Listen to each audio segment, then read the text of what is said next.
بسم اللہ الرحمن الرحیم۔ السلام علیکم۔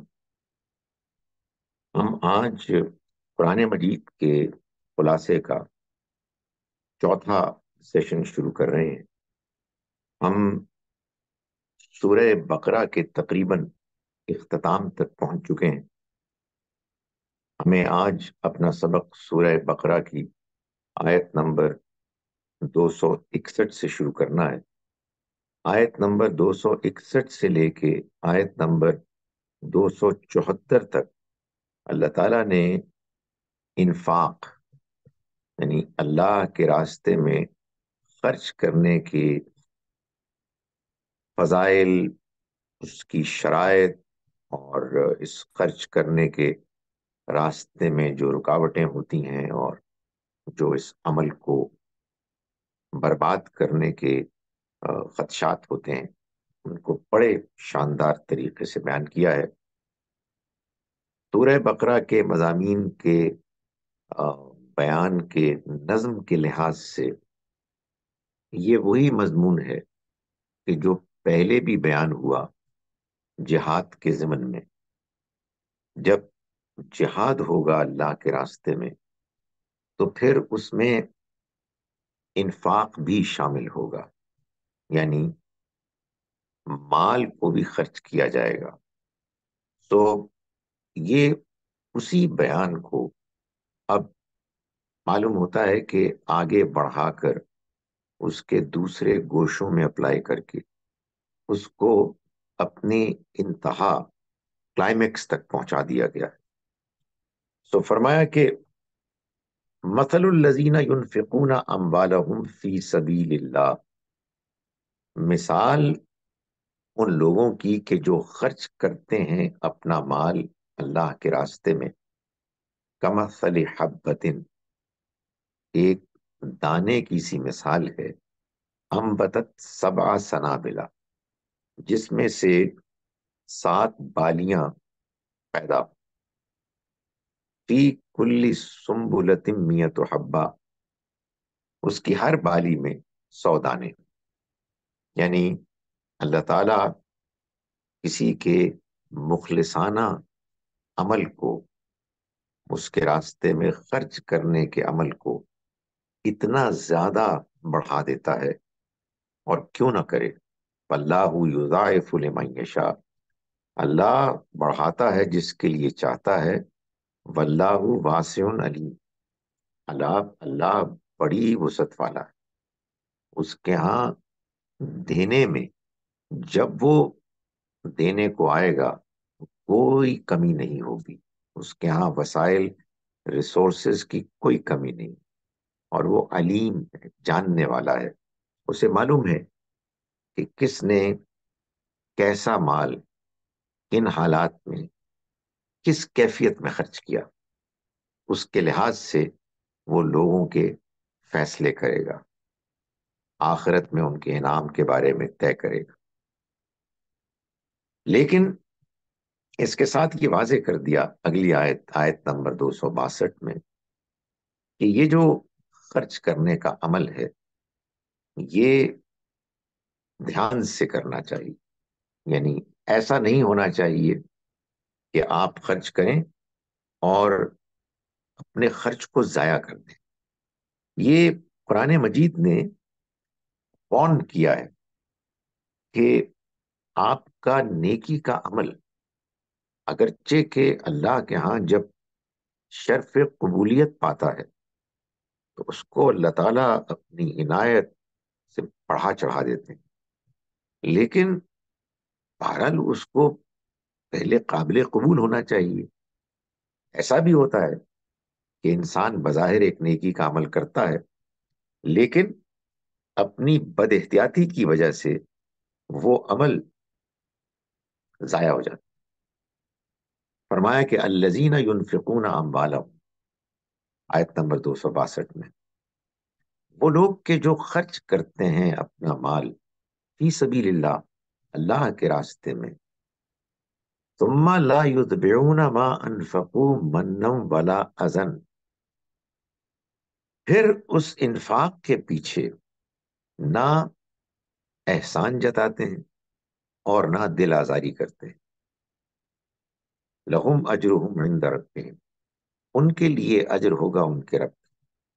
یعنی یہ نہیں ہونا چاہیے کہ آپ کسی غریب آدمی کی مدد کریں اور پھر مدد کرنے کے بعد اس پر احسان جتلائیں کہ آپ نے اس کی مدد کی، اور اگر وہ آپ کا شکر گزار نہ ہو تو آپ اس کو ذلیل کریں، بے عزت کریں۔ اس کے نتیجے میں سب کچھ ضائع ہو جاتا ہے، بلکہ الٹا انسان کے اوپر آ، جس نے خرچ کیا اس کا وبال پڑے گا۔ فرمایا کہ جو ایسے خرچ کریں گے کہ خرچ کرنے کے بعد نہ احسان جتلائیں گے نہ اذیت دیں گے، تو پھر ان کے لیے ان کا اجر ہوگا ان کے رب کے ہاں، ولا خوف علیہم ولا هم یحزنون، نہ ان کو کوئی خوف ہوگا مستقبل کا اور نہ کوئی غم ہوگا ماضی کا، جیسا کہ انہوں نے مستقبل کے حالات سے بے خوف ہو کر خرچ کیا اور خرچ کرنے کے بعد کبھی پیچھے مڑ کر نہیں دیکھا اور نہیں پچھتائے۔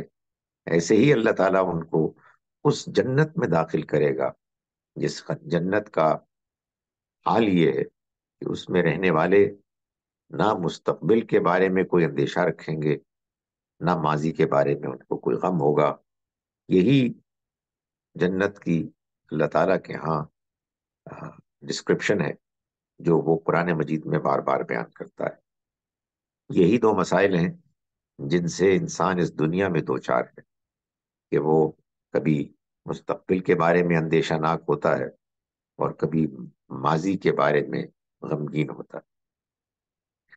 اللہ کے راستے میں خرچ کرنے کا الٹ، اس سے متضاد جو عمل ہے وہ ہے سود وصول کرنا۔ اللہ کے راستے میں خرچ کرنے کا جذبہ یہ ہے کہ لوگوں کی ضرورتیں، ہمیں ان ضرورتوں کو پورا کرنا ہے اپنے مال میں سے۔ ہمارے مال میں دوسروں کا حق ہے، ہم ان کی عزت نفس کو مجروح کیے بغیر اللہ کو راضی کرنے کے لیے اپنا مال ان کو دیں گے۔ لیکن ایک دوسری الٹ ذہنیت یہ ہے کہ ہم اگر کسی کو دیں گے تو اس شرط پر دیں گے کہ وہ ہمارے مال کو ہمیں واپس کرے، اور صرف ہمارے مال ہی کو واپس نہ کرے بلکہ اس سے کہیں زیادہ واپس کرے، یعنی ربا، سود، انٹرسٹ کے ساتھ واپس کرے۔ تو یہ وہ رویہ ہے کہ جو انفاق فی سبیل اللہ کے رویے سے بالکل الٹ ہے، اور اسی وجہ سے قرآن مجید میں 261 آیت سے لے کے 274 آیت سورہ بقرہ کی جو ہے جس میں انفاق کا ذکر ہے، اس کے فوراً بعد 275 سے لے کے 281 تک اللہ تعالیٰ نے سود کی مذمت، کنڈمنیشن میں ارشاد فرمایا ہے، آیات بیان کی۔ یہ قرآن کا سٹائل ہے کہ جب وہ کوئی بات کرتا ہے تو اس میں اگر ایک حقیقت بیان ہوتی ہے تو اس سے بالکل الٹ متضاد حقیقت بھی ساتھ بیان ہوتی ہے، تاکہ جس کو کہتے ہیں نا سائملٹینیس کنٹراسٹ، کہ دونوں حقیقتیں جب ایک ساتھ سامنے آئیں تو اس کے نتیجے میں جو چیز واضح ہوتی ہے وہ محض ایک حقیقت کو بیان کرنے سے نہیں ہوتی۔ جب دن کے بعد رات اور رات کے بعد دن نمودار ہوتا ہے تبھی انسان کو دونوں کی اپنی اپنی حیثیتیں، اپنے اپنے کنٹریبیوشنز محسوس ہوتے ہیں۔ یہی وجہ ہے کہ قرآن مجید نے جہاں جہنم کا ذکر کیا وہیں اس کے ساتھ جنت کا بھی ذکر کیا۔ بارہا ایسا ہوا کہ جہاں نیک لوگوں کا ذکر آیا، ان کے اوصاف کا، ان کے ساتھ بروں کے اوصاف کا بھی ذکر آیا۔ تو اب دیکھتے ہیں سود کا بیان ہے جو آیت نمبر 275 سے لے کر 281 تک ہے۔ اس میں اللہ تعالیٰ یہ بات بیان فرما رہے ہیں کہ الذین یاکلون الربا، وہ لوگ کہ جو سود کھاتے ہیں، لا یقومون، وہ نہیں کھڑے ہوں گے قیامت کے روز الا کما یقوم الذی یتخبطہ الشیطان من المس، سوائے اس شخص کی مانند کہ جس کو شیطان اپنی چھوت سے باولا کر دے، پاگل بنا دے۔ یہ اللہ تعالیٰ نے بیان فرمایا اس لیے کہ وہ اس بات کو سمجھ ہی نہیں پائے، یعنی ایسا نہیں ہے کہ سمجھ نہ پانے کی وجہ ان کی عقل کی کوئی کمی تھی، بلکہ ان کی بدنیتی، ان کی زیادتی، ان کی محبت مال و دولت سے اتنی بڑھ گئی کہ انہوں نے لوگوں کی ضرورتوں اور ان کے مسائل کو نہیں دیکھا، بلکہ اپنے مال کی محبت میں مال کو لوگوں کی ضرورتوں کے باوجود بڑھنے کے امکان کو دیکھا۔ یہ وہ لوگ ہیں کہ جو پاگل ہو گئے، یعنی جن کو لوگوں کی مجبوریوں میں بھی اپنا منافع نظر آتا ہے، یعنی وہ مجبوری کہ جو انسان کو بالکل محروم کر دیتی ہے ہر چیز سے، اس کے بعد انسان دوسروں کے پاس جا کے اپنی ضرورتوں کو پورا کرنے کے لیے استدعا کرتا ہے۔ اگر لوگ اس کو اپنے منافع کا ذریعہ بنائیں تو اللہ تعالیٰ نے اس کو سخت کنڈیم کیا ہے اور فرمایا ہے کہ جو اس پر اصرار کرے گا وہ جہنم میں جائے گا اور اس کے لیے پھر کوئی خلاصی نہیں۔ آیت نمبر 279 میں اللہ تعالیٰ نے یہ فرمایا کہ اب سود کو باقاعدہ حرام قرار دے دیا گیا اور مسلمانوں کی سٹیٹ میں اب اس کو مزید اس کا کاروبار کرنے کی کوئی گنجائش نہیں۔ فرمایا کہ فَإِن لَّمْ تَفْعَلُوا، پھر اگر تم اس کے باوجود کرو گے، یعنی تم اللہ کے اس حکم اور اس فیصلے کو نظر انداز کرو گے اور اس پر عمل نہیں کرو گے، فَأْذَنُوا بِحَرْبٍ مِّنَ اللَّهِ وَرَسُولِهِ، تو تم پھر اللہ اور اس کے رسول کی طرف سے جنگ کے لیے خبردار ہو جاؤ۔ یعنی اس کے بعد جو مسلمانوں کی سلطنت ہے، اسلامک اسٹیٹ، وہ اقدام کرے گی اور تم کو پھر سرنڈر کرنا پڑے گا، تمہیں زبردستی اس سے محروم کر دیا جائے گا۔ یہ وہ فیصلہ ہے کہ جس پر اب کوئی کمپرومائز نہیں ہوگا۔ یہ اللہ تعالیٰ کا جو فیصلہ ہے، اس کو عام طور پر لوگ یہ سمجھتے ہیں کہ سود جو ہے وہ سب سے بڑی برائی ہے، اس لیے کہ اس میں تو اللہ اور اس کے رسول کے خلاف جنگ کا اعلان ہے۔ لیکن سود بہت بڑی برائی ہے، اس سے ہمیشہ بچنا چاہیے۔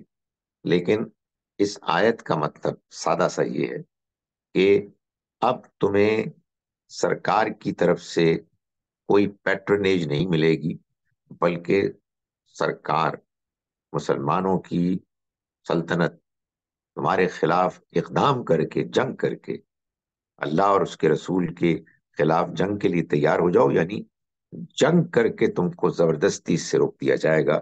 یہ اتنی بری چیز ہے۔ اس کے بعد وہ آیت ہے، آیت نمبر 282، کہ جو قرآن مجید کی طویل ترین آیت ہے۔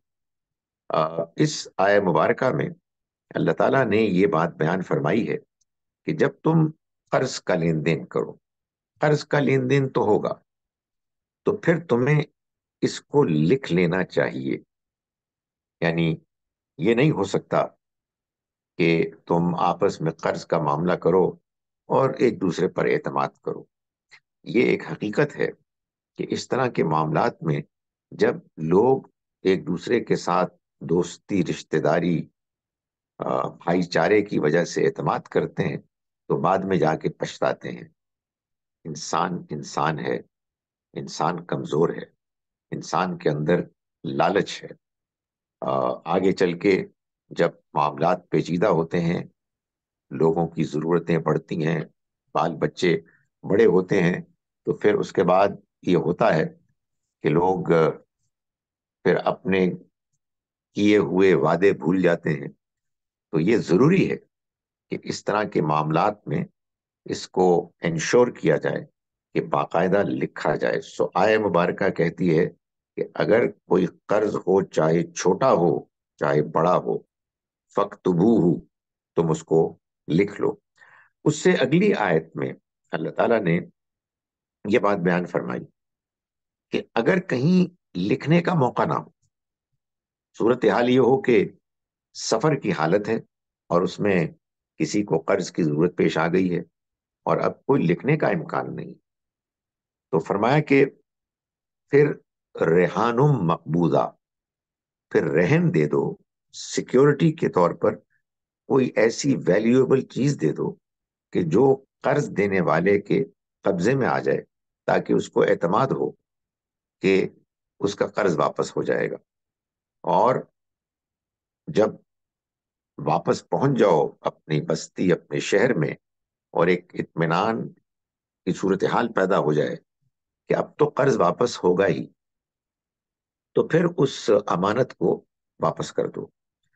اور ساتھ یہ بتایا کہ یہ جو قرض کا معاملہ ہے، اس میں لوگ گواہ بھی بنتے ہیں، رہن کے معاملے میں بھی لوگ گواہ بنتے ہیں. تو گواہی جس نے چھپائی، اس کے بارے میں فرمایا آثم قلبہ، اس کا دل گناہ گار ہوا. یہ بڑی سخت بات ہے. ایک گناہ وہ ہوتا ہے کہ جو انسان سے سرزد ہو جاتا ہے، وقتی طور پر ایک پریشر ہوتا ہے، کچھ جذبات غالب آ جاتے ہیں اور انسان اللہ سے توفیق پاتا ہے اور توبہ کرتا ہے اور اللہ کی طرف سے اس کو معافی مل جاتی ہے. لیکن ایک گناہ وہ ہوتا ہے کہ جس کو انسان سوچ سمجھ کے، سازش کر کے، جان بوجھ کے کرتا ہے. ایسا گناہ دل پہ چھا جاتا ہے، دل گناہ گار ہوتا ہے. اس سے انسان کا اپنے آپ کو بچانا، اس کا دھلنا یہ آسان نہیں ہوتا. اس میں انسان کو توبہ کی توفیق ملے، یہ بہت مشکل ہو جاتا ہے.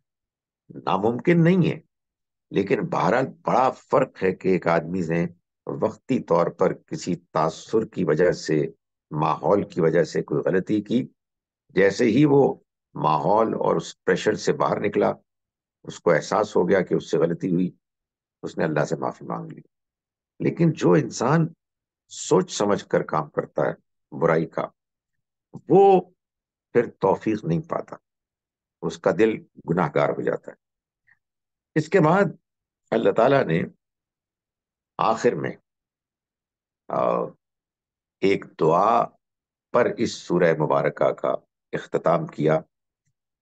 یہ دعا شروع ہوتی ہے یہاں سے کہ ربنا لا تؤاخذنا ان نسینا واخطانا، اے ہمارے رب تو ہمارا مواخذہ نہ کرنا اگر ہم بھول جائیں یا ہم سے خطا ہو جائے. ہم بھول جاتے ہیں، ہم سے غلطیاں ہو جاتی ہیں، تو اس پر ہمارا مواخذہ نہ کیجیے. قرآن مجید میں جو اس طرح سے دعائیں بیان ہوتی ہیں، ان میں ایک بات واضح ہوتی ہے کہ یہ اللہ کی طرف سے فیصلہ ہے کہ اگر آپ صدق دل سے دعا کریں گے تو اللہ تعالیٰ خود اس دعا کو سجیسٹ کر رہا ہے، تو انشاءاللہ وہ قبول فرمائے گا. ربنا ولا تحمل علینا اسرا کما حملته علی الذین من قبلنا، اے ہمارے رب تو ہم پر وہ بوجھ نہ ڈال جیسا کہ تو نے بوجھ ڈالا ان لوگوں پر کہ جو ہم سے پہلے ہو گزرے، یعنی اہل کتاب، بنی اسرائیل، جنہوں نے کہ پے در پے جان بوجھ کر غلطیاں کی، جن غلطیوں کے نتیجے میں سزا کے طور پر ان کے اوپر شریعت کا وہ بوجھ لاد دیا گیا کہ جو پھر ان کے لیے اٹھانا ممکن نہ رہا. تو یہ دعا کا حصہ ہے. اللہ نے ہماری شریعت کے بارے میں ہم پر یہ احسان جتلاتے ہوئے فرمایا ہے کہ اس نے اس کو آسان رکھا ہے. یرید اللہ بکم الیسر، ہم پڑھ آئے ہیں اللہ تمہارے لیے آسانیاں چاہتا ہے، ولا یرید بکم العسر، وہ تمہارے لیے مشکلات نہیں چاہتا۔ یہ ہم مسلمانوں کی بڑی بدنصیبی ہے کہ اللہ کی اس مہربانی اور اس احسان کے باوجود ہم نے اپنے دین کو پھر مشکل بنا لیا، اور نہ جانے کیا کیا اوپینینز ہیں کہ جن کی بھرمار ہوتی ہے، جس کے نتیجے میں معلوم ہوتا ہے کہ وہ سیدھا سادہ دین فطرت کہ جو اللہ کی طرف سے ہم کو ملا ہے، وہ معلوم ہوتا ہے کہ احکام کا ایک مجموعہ، ایک بوجھ ہے جس کو کہ نبھانا انسان کے لیے بہت مشکل ہو جاتا ہے۔ تو ہم نے یہ دعا کی ہے اور اللہ تعالیٰ اس دعا کو قبول فرماتے ہیں۔ آگے دعا ہے ربنا ولا تحملنا ما لا طاقت لنا بھی، اے ہمارے رب تو ہم پر ایسا بوجھ نہ ڈال جس کو اٹھانے کی ہم میں طاقت نہ ہو، واعف عنا، تو ہمیں درگزر کر، واغفر لنا، اور ہمیں معاف کر، وارحمنا، اور ہم پر رحم فرما، انت مولانا، تو ہی ہمارا مولا ہے، فانصرنا علی القوم الکافرین، تو ہماری مدد فرما کافر لوگوں کے مقابلے میں۔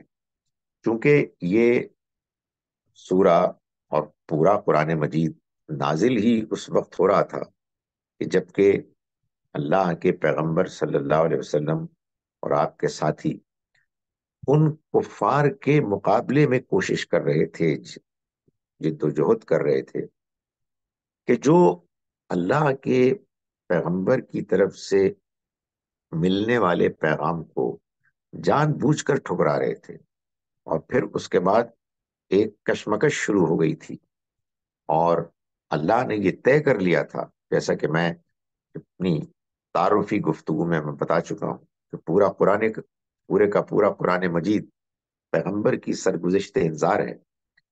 تو اس کشمکش میں یہ کفار مسلمانوں کے مقابلے میں آ گئے اور ان سے دشمنی کرتے تھے، اسلام کے خاتمے کے لیے کوشاں تھے۔ اس لیے یہ دعا کی گئی کہ یہ جو اب کشمکش برپا ہے، اس میں اے خدایا تو ہماری مدد فرما۔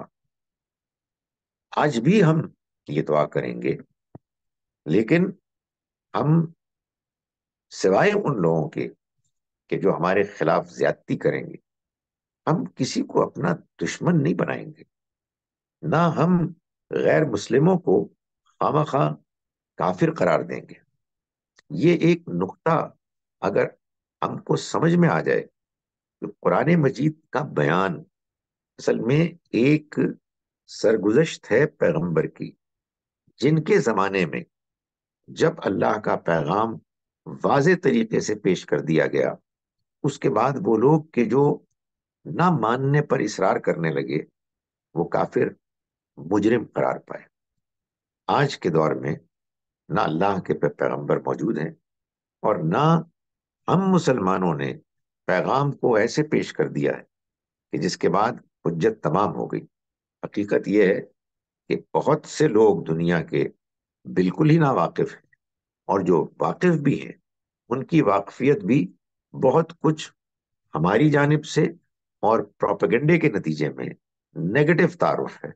تو اس لیے یہ بات کہ ہم سب لوگوں کو کافر قرار دیں، یہ بات ٹھیک نہیں ہے۔ قرآن مجید میں اس کا ذکر اس لیے آیا ہے کہ یہ وہی پیغمبر کی سرگزشت انذار ہے جس میں ہر وہ بات بیان ہوئی ہے کہ جو بات اس زمانے میں اس مشن کو پورا کرنے کے لیے ضروری تھی۔ اس کے بعد سورہ آل عمران شروع ہوتی ہے۔ سورہ آل عمران سورہ بقرہ کی جوڑا سورہ ہے، اور اس سورہ میں سورہ بقرہ ہی کی طرح ہم دیکھتے ہیں کہ آغاز الف لام میم سے ہوا ہے۔ یہ خود ایک انڈیکیشن ہے کہ یہ سورہ مبارکہ پچھلی سورہ کی جوڑا سورہ ہے۔ اس میں اللہ تعالیٰ نے آغاز میں چند اہم تمہیدی باتیں کی، جن میں یہ بھی بتایا کہ اللہ نے یہ کتاب آپ پر، یعنی نبی صلی اللہ علیہ وسلم پر، یہ بھی قرآن کا ایک بڑا دل نواز انداز ہے جو ہم کو اس کو سمجھ کر پڑھنے سے بار بار اس کو جاننا نصیب ہوتا ہے کہ اللہ تعالیٰ پیغمبر صلی اللہ علیہ وسلم سے براہ راست خطاب کر رہے ہیں. قرآن ہے ہی حضور سے خطاب. فرمایا کہ نزل علیک الکتاب، ہے پیغمبر ہم نے آپ پر یہ کتاب نازل کی، بالحق، حق کے ساتھ، یعنی اس کا حق ہونا واضح ہے. اور یہ فرمایا کہ اس سے پہلے اس نے، اللہ نے تورات اور انجیل کو نازل کیا. یہ کتابیں قرآن سے پہلے لوگوں کے لیے ہدایت کی کتابیں تھیں، اور ان کے نازل ہونے کے بعد فرمایا وَأَنزَلَ الْفُرْقَانَ، اب یہ فرقان، الفرقان یعنی قرآن مجید نازل ہوا ہے. یہ حق اور باطل، صحیح اور غلط میں فرق اور امتیاز کرنے والی کتاب ہے. یعنی یہ اللہ کا وہ پیغام ہے کہ جو اب حرف آخر ہے، فیصلہ کن ہے، اللہ کا یعنی دنیا والوں کے لیے دین کے معاملے میں آخری فیصلہ ہے. اس کو دین کے سمجھنے میں ٹاپ پرائرٹی حاصل ہوگی. کوئی اور ذریعہ علم اس ذریعہ علم کے مقابلے میں زیادہ اہمیت نہیں پائے گا. یہ اللہ کا فیصلہ ہے. اس کے بعد آگے اللہ تعالیٰ نے اپنی کتاب کے بارے میں ایک بڑی اہم بات واضح فرمائی، اور وہ آیت نمبر 7 میں. اس میں اللہ تعالیٰ یہ واضح فرما رہے ہیں کہ یہ جو اللہ کا کلام ہے، اس میں بہت سی آیات تو وہ ہیں کہ جو محکمات ہیں، جن کا مفہوم بھی واضح ہے، اور وہ مفہوم کیا کہہ رہا ہے، کس چیز کا تقاضا کر رہا ہے، کس حقیقت کو بیان کر رہا ہے، وہ بھی بالکل واضح. اور وہی اصل کتاب ہے. یعنی کتاب کا وہ اصل حصہ ہے جس کو پڑھ کر سمجھنا بھی ہے، اور اس کے اطلاقات، اپلیکیشنز کو بھی جاننا ہے، اور اس کی تمام تفصیلات کو سمجھ کر قبول کرنا ہے، اس پر عمل کرنا ہے. لیکن اس کتاب میں ایک حصہ وہ بھی ہے کہ جو متشابہات ہے، یعنی جس میں تشبیہ، استعارے کا طریقہ اختیار کیا گیا ہے، میٹافوریکل. یعنی متشابہات آیات بھی بالکل واضح آیات ہیں. یعنی ان آیات میں جو بات بیان کی گئی ہے، اس بات کو سمجھنے میں کوئی مسئلہ نہیں ہے. یعنی ایسا نہیں ہے کہ اس کے الفاظ مشکل ہیں یا نعوذ باللہ کنفیوزنگ ہیں.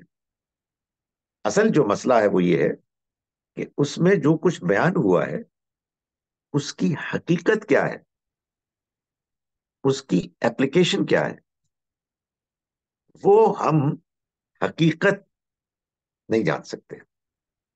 سو جتنا بتایا گیا ہے اسی پر ہم کو اکتفا کرنا ہے. یہ کون سی آیات ہیں؟ یہ وہ آیات ہیں کہ جو اس دنیا کا پتہ دیتی ہیں، اس دنیا کو ڈسکرائب کرتی ہیں کہ جس کو ہم نے دیکھا ہی نہیں. تو جب ہم نے اس کو دیکھا ہی نہیں ہے تو ہمارے پاس اس کو بیان کرنے کے لیے الفاظ ہی نہیں ہے. تو آپ کہیں گے کہ اللہ تعالیٰ کو تو کوئی مجبوری نہیں ہے، وہ تو بیان کر سکتا ہے.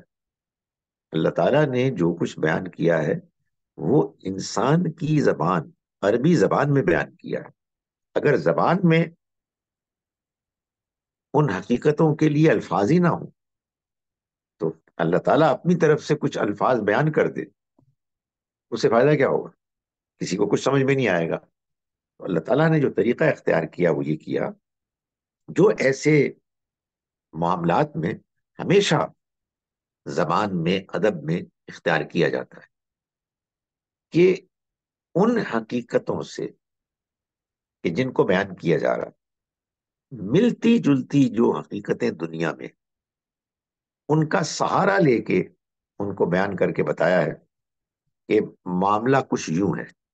لیکن ساتھ یہ وارن کر دیا کہ تم ان کی حقیقت کو جاننے کے پیچھے نہ پڑ جاؤ، بلکہ جو کچھ بیان ہوا ہے بس اپنے آپ کو اس تک محدود رکھو. یہ کون سی حقیقتیں ہیں؟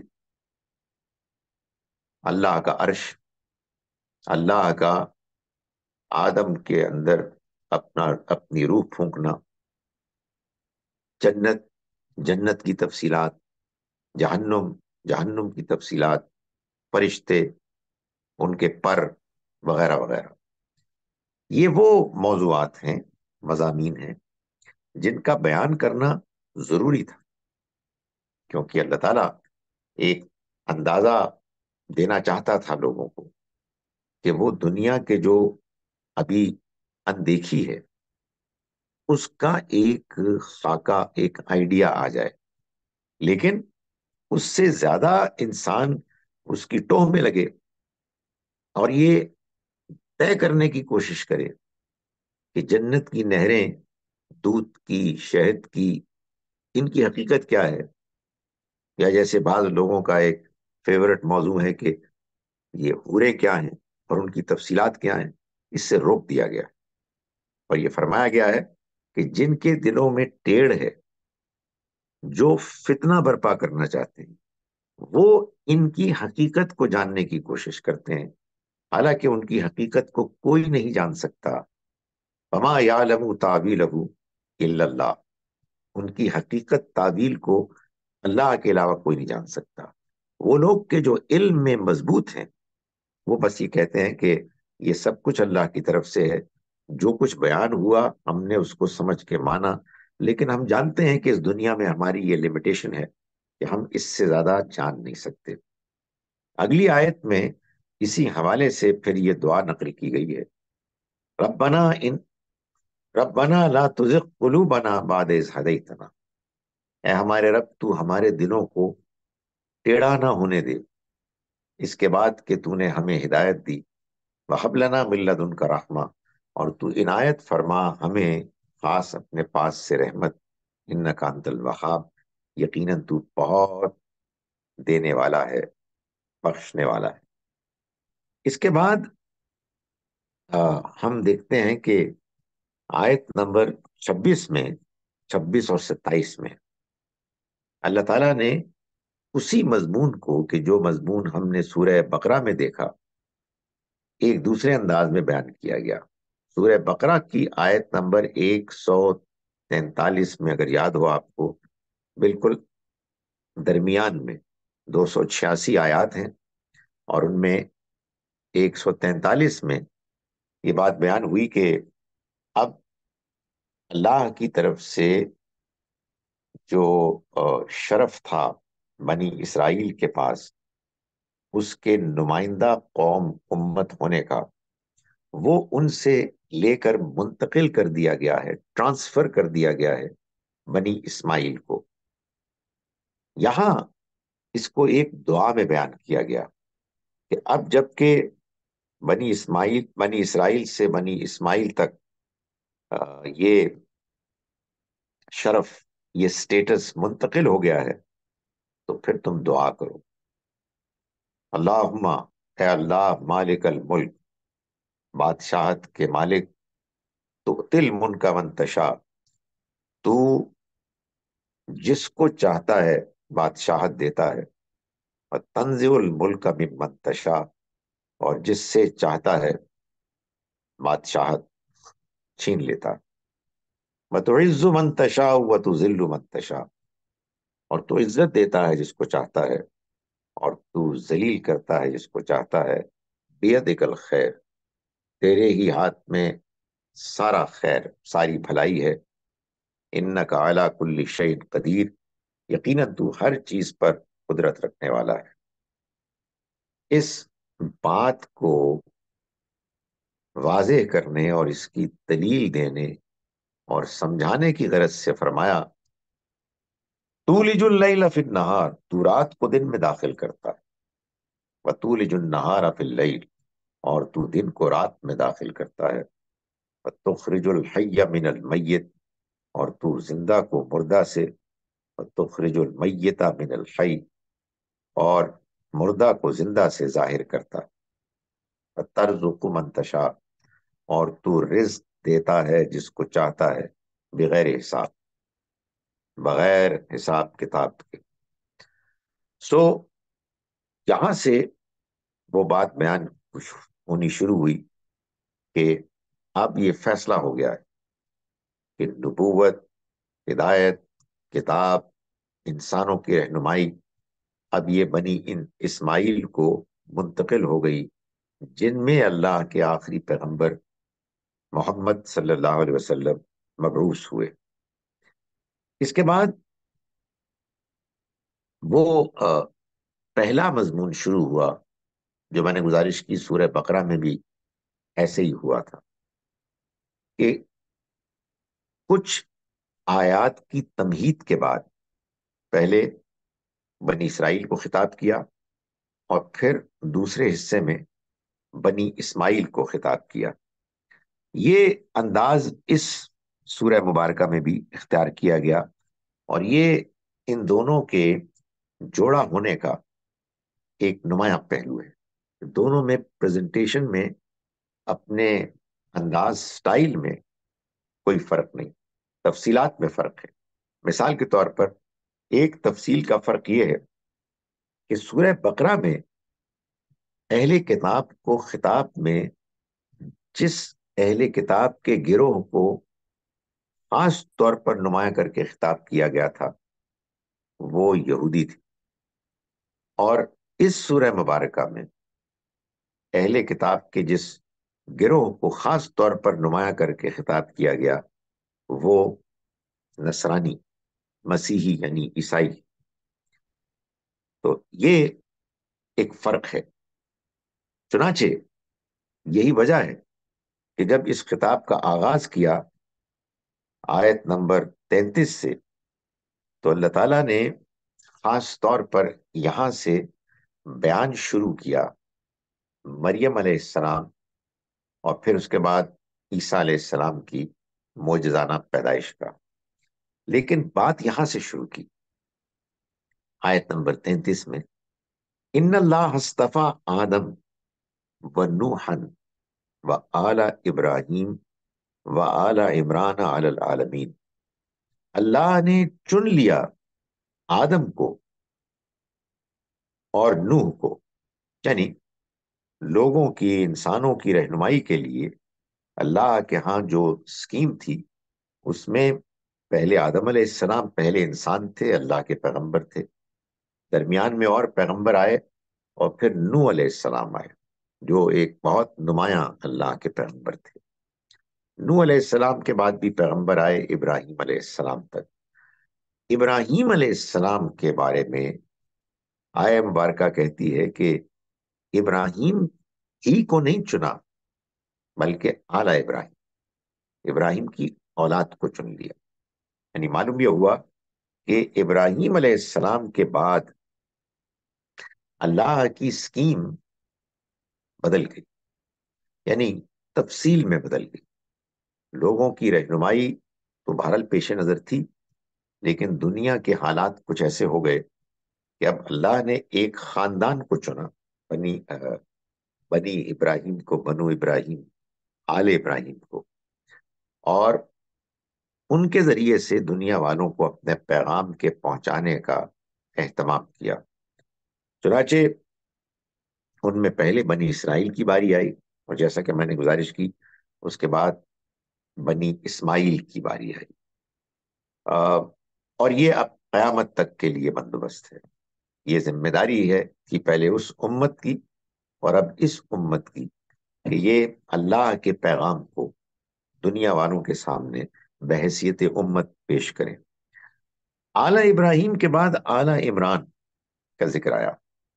عمران مریم علیہ السلام کے والد اور مسیح علیہ السلام کے نانا تھے۔ یہ وہ انداز ہے کہ جس میں عام کے بعد ایک خاص ذکر ہوتا ہے۔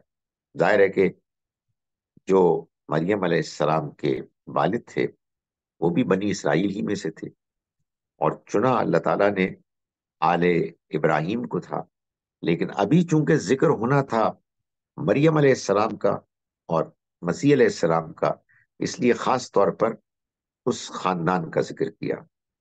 ان سب کو چنا جہان والوں پر، یعنی تمام انسانوں کے ہوتے ہوئے اللہ نے ان خاندان کے لوگوں کو چنا کہ وہ اللہ کے پیغام کو دنیا والوں کے سامنے پیش کرے. ذریتم بعضها من بعض، یہ ایک دوسرے کی اولاد تھے، ایک دوسرے کی ذریت تھے. واللہ سمیع علیم، اور اللہ سننے والا جاننے والا ہے. یعنی مطلب یہ ہے کہ اللہ جانتا ہے کہ وہ کس کو اپنے اس مقصد کے لیے چنے، اور انہیں پھر وہ ذمہ داری سپرد کرے کہ جو ذمہ داری جہان والوں کے سامنے اس کے پیغام کو پیش کرنے کی.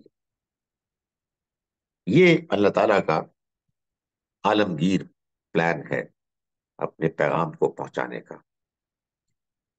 یہاں سے لے کر آیت نمبر 99 تک اب خطاب اہل کتاب سے ہے، خاص طور پر جیسا کہ میں نے گزارش کی نصارہ سے، مسیحیوں سے. چنانچہ ہم یہ دیکھتے ہیں کہ اس سورہ مبارکہ میں بہت شاندار بیان ہے مریم علیہ السلام کی پیدائش سے لے کے، ان کی پرورش سے لے کے مسیح علیہ السلام کی پیدائش تک. مریم علیہ السلام کا ذکر، زکریا علیہ السلام جو مریم علیہ السلام کے خالو بھی تھے، اور انہوں نے ان کی پرورش کی، ان کی ٹریننگ کی اللہ کے گھر بیت المقدس میں. پھر زکریا علیہ السلام نے جب مریم علیہ السلام کی غیر معمولی نیکی، اللہ کے ساتھ تعلق دیکھا، تو انہوں نے اپنے لیے بھی اولاد کی دعا کی جبکہ وہ بوڑھے ہو چکے تھے. تو یحییٰ علیہ السلام پیدا ہوئے، اور اس کے بعد وہ کلائمیکس آیا کہ جس میں مسیح علیہ السلام کا ذکر ہو. یہ شروع ہوتا ہے آیت نمبر 35 سے، اور یہ چلتا ہے آیت نمبر 64 تک، 64 تک. درمیان میں اللہ تعالیٰ نے آیت نمبر 44 میں، جبکہ یہ سب کچھ بیان ہو رہا تھا، بات کو روک کر یہ فرمایا ذالک من انباء الغیب، یہ غیب کی خبروں میں سے، نوحیہ الیک، اس کی ہم وحی کر رہے ہیں آپ کی طرف، اے پیغمبر صلی اللہ علیہ وسلم. وہی بات کہ آپ قرآن پڑھتے ہیں تو کیا پریولیج ہے ہماری کہ ہم اللہ تعالی کا کلام، کمیونیکیشن پڑھتے ہیں اپنے پیغمبر کے ساتھ. ہم نے اس کی وحی کی آپ کی طرف ہے پیغمبر. وما كنت لديهم اذ يلقون اقلامهم ايهم يكفل مریم، آپ تو ان کے پاس موجود نہیں تھے جب وہ اپنے قرعے ڈال رہے تھے یہ طے کرنے کے لیے کہ مریم کی سرپرستی کون کرے گا. وما كنت لديهم اذ يختصمون، اور نہ آپ اس وقت موجود تھے جب وہ آپس میں اس معاملے میں جھگڑ رہے تھے. سو یہ آپ کو کیسے معلوم، سوائے اس کے کہ آپ اللہ کے پیغمبر ہیں، اور اللہ نے آپ کے اوپر وحی کی جس نے آپ کو ان حقیقتوں کے بارے میں آگاہ کیا کہ جن کو آپ اس سے پہلے نہیں جانتے تھے. نہ آپ جانتے تھے، نہ کوئی اور جانتا تھا. حد یہ ہے کہ وہ باتیں بتائیں کہ جو اہل کتاب بھی اپنی کتابوں کے باوجود نہیں جانتے تھے. تو یہ قرآن مجید کا بار بار کا بیان کرنا ہے اس حقیقت کو بیان کرنے کے لیے کہ آپ اللہ کے پیغمبر ہیں، اور نبی صلی اللہ علیہ وسلم کے اللہ کے پیغمبر ہونے کی حقیقت کو واضح کرنے کے لیے قرآن مجید نے جو دلائل قرآن مجید اپنی متن میں بیان کیے ہیں، ان کو اگر انسان پڑھے تو انسان محسوس کرے کہ بات کو سمجھانے کی آخری حد کر دی. سو ظاہر ہے کہ قرآن کو یہ کام تو کرنا تھا. آیت نمبر 64 میں، 64 میں اللہ تعالیٰ نے یہ بتایا کہ دیکھو اب اہل کتاب سے گفتگو تو ہونی ہے، یہ تو نہیں ہو سکتا کہ لوگوں کو معلوم ہو کہ قرآن نازل ہوا ہے اور لوگ دوڑے دوڑے آئیں اور کہیں کہ جی ہمیں بھی بتائیں کیا ہے، ہم تو اس کو ماننے کے لیے تیار ہیں۔ معاملات اتنے آسان نہیں ہوتے۔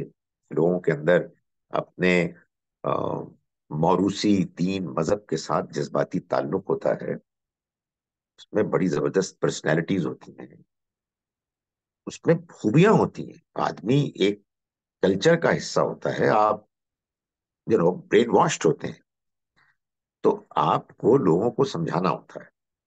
تو اللہ تعالیٰ نے آیت نمبر 64 میں یہ فرمایا کہ اس میں ایک اصولی بات یہ ہے کہ قل یا اہل الکتاب، تم کہو اے اہل کتاب، تعالوا الی کلمۃ سواء بیننا و بینکم، آؤ اس بات کی طرف جو ہمارے اور تمہارے درمیان ایک ہے۔ یعنی اپنی ڈسکشن پوائنٹس آف کامنالٹی سے شروع کرو جو تمہارے اور ان کے درمیان ایک ہیں۔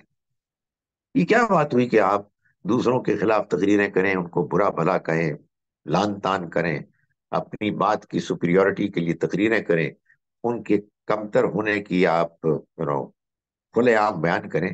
یہ تو آپ بیریئرز پیدا کریں۔ تو اللہ تعالیٰ نے فرمایا کہ جب تم ان سے بات شروع کرو تو تمہاری بات ان کے ساتھ ہونی چاہیے پہلے مشترک کامن پوائنٹس پر، جس کے بعد ایک اعتماد کی فضا پیدا ہوگی اور تم اپنی بات آہستہ آہستہ ایک ترتیب کے ساتھ، حکمت کے ساتھ پیش کرو گے، جس سے کہ ان کے اندر اگر رغبت ہوگی تو بات سمجھنے کا ایک امکان پیدا ہوگا۔ لیکن سب کہاں مانتے ہیں؟ دنیا میں جہاں بہت اچھے لوگ ہوتے ہیں وہاں بہت گھٹیا لوگ بھی ہوتے ہیں، سازشی لوگ، جھوٹ بولنے والے، پروپیگنڈا کرنے والے، دھوکہ دینے والے۔ اسی طرح کے لوگ اہل کتاب میں سے تھے، اور انہوں نے یہ کوشش کی کہ نہ صرف یہ کہ وہ خود نہ مانے، بلکہ وہ سازش کر کے ایسی حرکت کریں کہ دوسرے لوگ بھی یہ سمجھیں کہ یہ جو نیا پیغام آیا ہے کچھ بھی نہیں۔ اللہ ہی معاف کرے، دنیا میں جس طرح سے لوگ سازشی ہوتے ہیں، جھوٹ بولتے ہیں، پروپیگنڈا کرتے ہیں، اور بہت سے بیوقوف لوگ اس پروپیگنڈے کو صحیح سمجھتے ہیں۔ اس لیے کہ اگر آپ نے اپنی عقل کو استعمال کرنا بند کر دیا اور آپ تعصبات کی پٹیوں کو اپنی نگاہوں کے سامنے باندھ لیتے ہیں، تو پھر جو جھوٹ بھی آپ کے سامنے آئے آپ اس کو قبول کرنے کے لیے آمادہ ہو جاتے ہیں۔ یہاں یہ ایک سازش ہے، اور دیکھیں کیسی کیسی گہری سازش ہے کہ جو یہودیوں نے کی اس زمانے کے، کہا کہ آیت نمبر 72 میں 72، وقالت طائفۃ من اہل الکتاب، اہل کتاب کے گروہ نے کہا، آپس میں مشورہ کیا اور سجیسٹ کیا کہ یہ ہماری اسٹریٹجی ہے، آمنوا بالذی انزل علی الذین آمنوا وجہ النہار، یہ جو مسلمانوں پر نازل ہوا ہے پیغام، اس پر ایمان لے آؤ دن کے ایک حصے میں صبح کے وقت، وَاکْفُرُوا آخِرَہُ، اور دوسرے حصے میں شام کو انکار کر دو، لعلہم یرجعون، تاکہ وہ بھی دل دل برداشتہ ہو کر، برگشتہ ہو کر وہ بھی واپس چلے جائیں۔ ظاہر ہے کانفیڈنس شٹر ہو جائے گا نا کہ یہ لوگ ایمان لائے، اہل کتاب تھے، اس کا مطلب یہ کہ اچھے لوگ ہیں، کھلے ذہن کے ہیں، فلیکسیبل ہیں، لیکن آنے کے بعد کہنے نہیں یہ تو کچھ بھی نہیں یار، یہ تو وہ ہے ہی نہیں جس کو ہم ایکسپیکٹ کر رہے تھے۔ اس سے جو ایک کانفیڈنس میں کمی آ سکتی تھی ان لوگوں کے اندر، کہ جو کمزور لوگ تھے، جو سوچ سمجھ کے اس طرح سے نہیں آئے تھے کہ جیسے بعض دوسرے لوگ آئے تھے، تو اس سے ظاہر ہے کہ یہ خدشہ ہو سکتا تھا کہ لوگ اس پیغام سے دور ہو جائیں اور اپنے ایمان سے محروم ہو جائیں۔ تو انہوں نے یہ سازش کی، اور آپس میں اس سازش میں گفتگو کرتے ہوئے کہا کہ وَلَا تُؤْمِنُوا إِلَّا لِمَنْ تَبِعَ دِينَكُمْ، دیکھو تم کسی اور کی بات نہ مانو سوائے اس کے کہ جو تمہارے دین کی پیروی کرے۔ یہ ہے اصل میں وہ زیادتی، ظلم، کہ جو انسان کرتا ہے جب وہ کسی ایک گروپ کا حصہ بن جاتا ہے، کہ ہم نے کسی اور کی بات نہیں ماننی، ہم نے صرف اپنی بات ہے جس کو کہ منوانا ہے. فورگیٹ اباؤٹ سچائی کیا ہے، حق کیا ہے، ہمیں اس سے کوئی دلچسپی نہیں. ہمیں تو اپنے نقطۂ نظر اپنے گروہ کے ساتھ بس تعلق ہے، یا ہماری ویسٹڈ انٹرسٹ ہے، یا ہم ویسے ہی دیوانے ہوئے ہیں. تو کسی اور کی بات نہ ماننا. آپ سوچئے کہ دین کے معاملے میں جب کوئی لوگ، کچھ لوگ یہ فیصلہ کر لیں، تو یہ کتنا گھنونا فیصلہ ہے.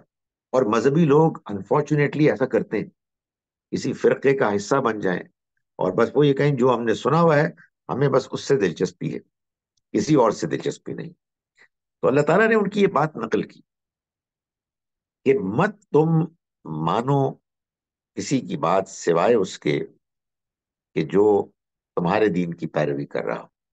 اب میں آپ کو سمجھانے کے لیے درمیان کا حصہ چھوڑ کے ان کی اگلی بات کا اگلا حصہ بیان کر رہا ہوں کہ تم ایسا نہ کرنا کہ کسی اور کی بات ماننا.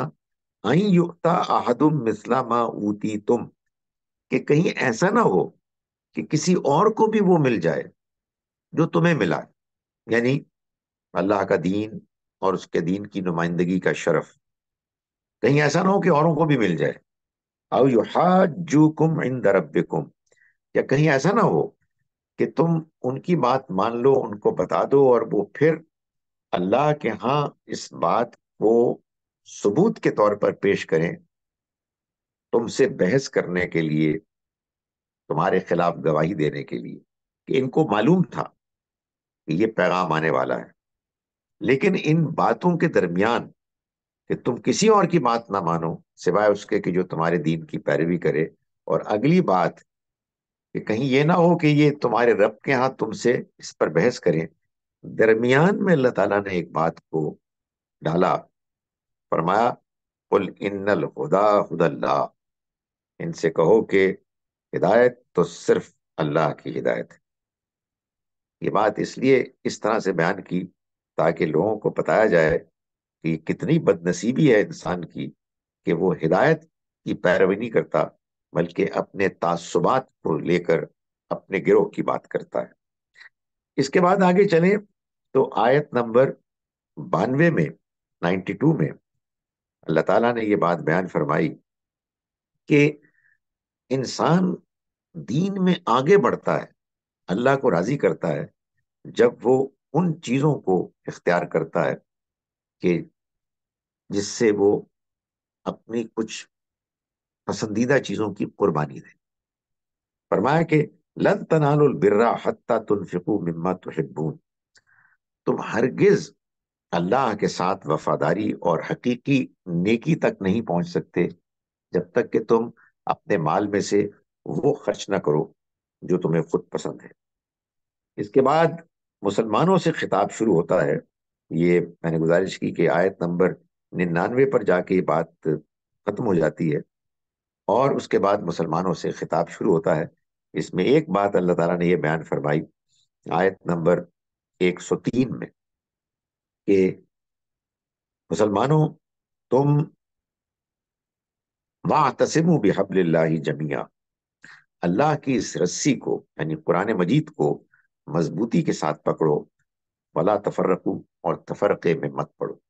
یعنی تم مل کر متحد ہو کے رہو، اور اس کا ایک ہی طریقہ ہے، اور وہ یہ کہ تم اللہ کی اس رسی یعنی قرآن مجید کو مضبوطی کے ساتھ پکڑ لو، تو تم منتشر نہیں ہوگے، تم جماعتوں فرقوں میں نہیں بٹو گے. لیکن اگر تم نے قرآن مجید کو چھوڑ دیا اور تم نے دوسری باتوں کو، دوسری سورسز کو زیادہ اہمیت دی، تو پھر تم کبھی متحد نہیں ہو سکتے. اقول قولی ھذا واستغفر اللہ لی ولکم. میں اس پر آج کی بات ختم کر رہا ہوں. ہمارے پاس 5-6 منٹ ہیں، اگر ایک دو سوال ہیں تو میں لے سکتا ہوں. اپنے مائک کو ان میوٹ کر کے آپ سوال کر سکتے ہیں.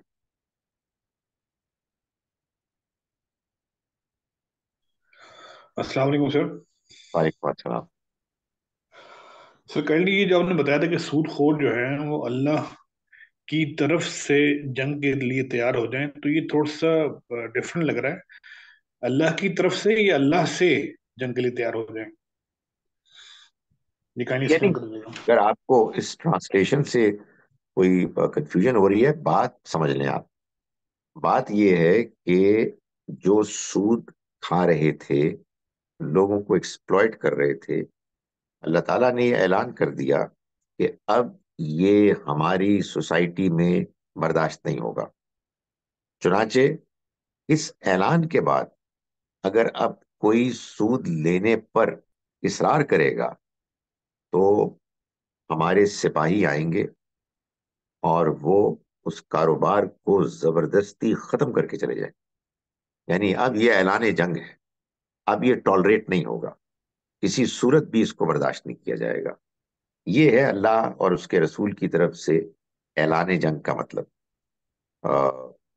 ظاہر ہے کہ جس زمانے میں اس بات کا اعلان کیا گیا، اس کے بعد سود کا کاروبار بالکل ختم ہو گیا. ہمارے زمانے میں ابھی بھی فار ویریس ریزنز اس کو پیٹرنائز کیا جاتا ہے. سینٹرل بینک اس کو سپورٹ کرتا ہے. اس وجہ سے ظاہر ہے کہ وہ صورتحال ابھی یہاں پیدا نہیں ہوئی، اور ایک یہ لمبی بحث ہے. اس میں انفارچونیٹلی ہوا یہ ہے کہ ربا سے متعلق دور جدید میں جو سوالات پیدا ہوتے ہیں، یعنی اس کی انڈرسٹینڈنگ سے متعلق اور اس کی اپلیکیشن سے متعلق، اس کو صحیح طرح سے ایڈریس ہی نہیں کیا گیا.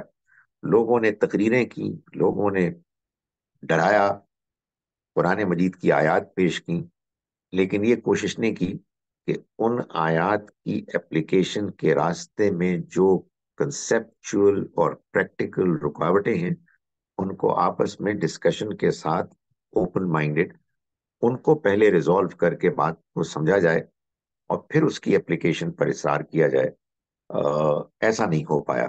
یہ ہمارے ہاں ایک عمومی ایک لمیٹیشن ہے کہ ہم ایک دوسرے سے ڈھنگ سے بات نہیں کر پاتے.